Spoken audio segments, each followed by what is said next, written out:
मुझे एक बात करनी थी। बात ये करनी है कि पेरेंट्स और किड्स, छोटे बच्चे नहीं, बड़े बच्चे जो शादीशुदा हैं। अभी लास्ट वीक में मेरा एक वृद्धाश्रम में जाना हुआ और बहुत सारी माएँ और बहुत सारे पिताजी, उनसे मिली मैं।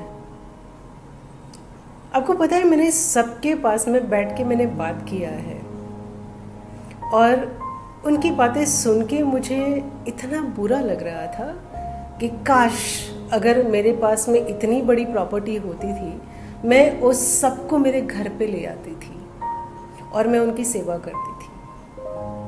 बट मैंने डिसाइड किया है कि मैं हर बार वहाँ जाऊँगी और उनकी सेवा करूँगी, उनके साथ में कुछ समय बिताऊँगी, उनको थोड़ी सी खुशियाँ दूँगी जो मेरे से बन पड़ता है वो। बट यहाँ मेरी सेवा भाव की बात नहीं है, ना ही मैं कुछ करने वाली हूँ, वो बात है।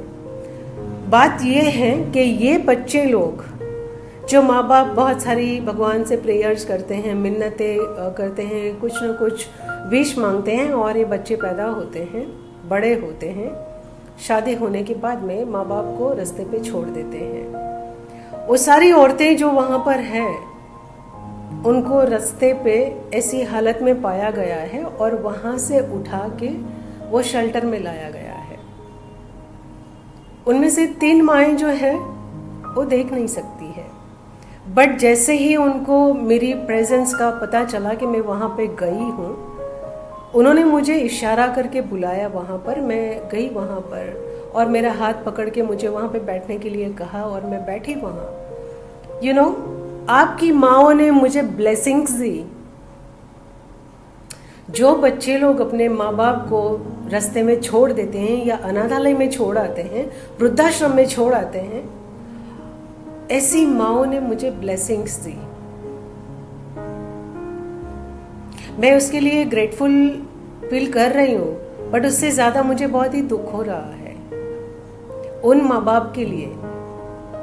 और मैं उन माँ बाप के लिए भी दुखी हूँ जिनको बच्चे नहीं हो रहे हैं।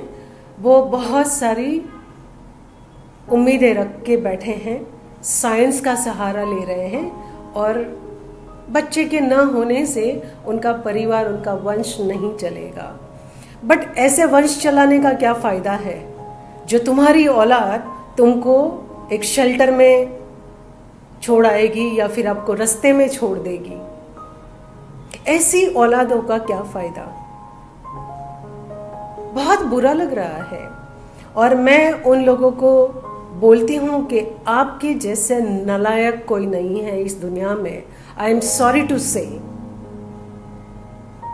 आपको इस दुनिया में जीने का अधिकार नहीं है। मुझे ऐसी बात नहीं करनी चाहिए, लेकिन माँ बाप भगवान के रूप होते हैं। आप उनको बीच सड़क में कैसे छोड़ सकते हो? जरूरत नहीं रही उनकी। समझते क्या हो? आप बड़े हो गए हो, आपका परिवार चलाना है, लेकिन एक बात मत सोचिए कि आप सुखी हो गए या निवार गए उनको रास्ते पे छोड़ के या आश्रम में छोड़ के। आपके भी बच्चे हैं, बड़े हो रहे हैं, शायद इनसे भी बदतर आपकी हालत हो सकती है। तो रिक्वेस्ट है, अगर कोई भी ऐसा बेटा या बेटी सुन रहा है मुझे, तो मेहरबानी करके आप जाइए और अपने माँ बाप को मिलिए वहाँ जाकर और देखें कि उनकी हालत क्या है, किस तरह से वो रोते हैं। बहुत शर्म की बात है। हम जो देश में रहते हैं वहाँ का कल्चर हमको ये करने की परमिशन नहीं देता है, बट हमारे देश में सबसे ज़्यादा ये हो रहा है। अपने आप को बदलिए। रिवॉल्यूशन लाने की ज़रूरत है। बहुत सारी चीज़ें सीखते हैं ना, तो बदतमीजी छोड़ दीजिए, इसको इग्नोर कीजिए। इंसानों को या अपने माँ बाप को नहीं, रिस्पेक्ट कीजिए। धन्यवाद।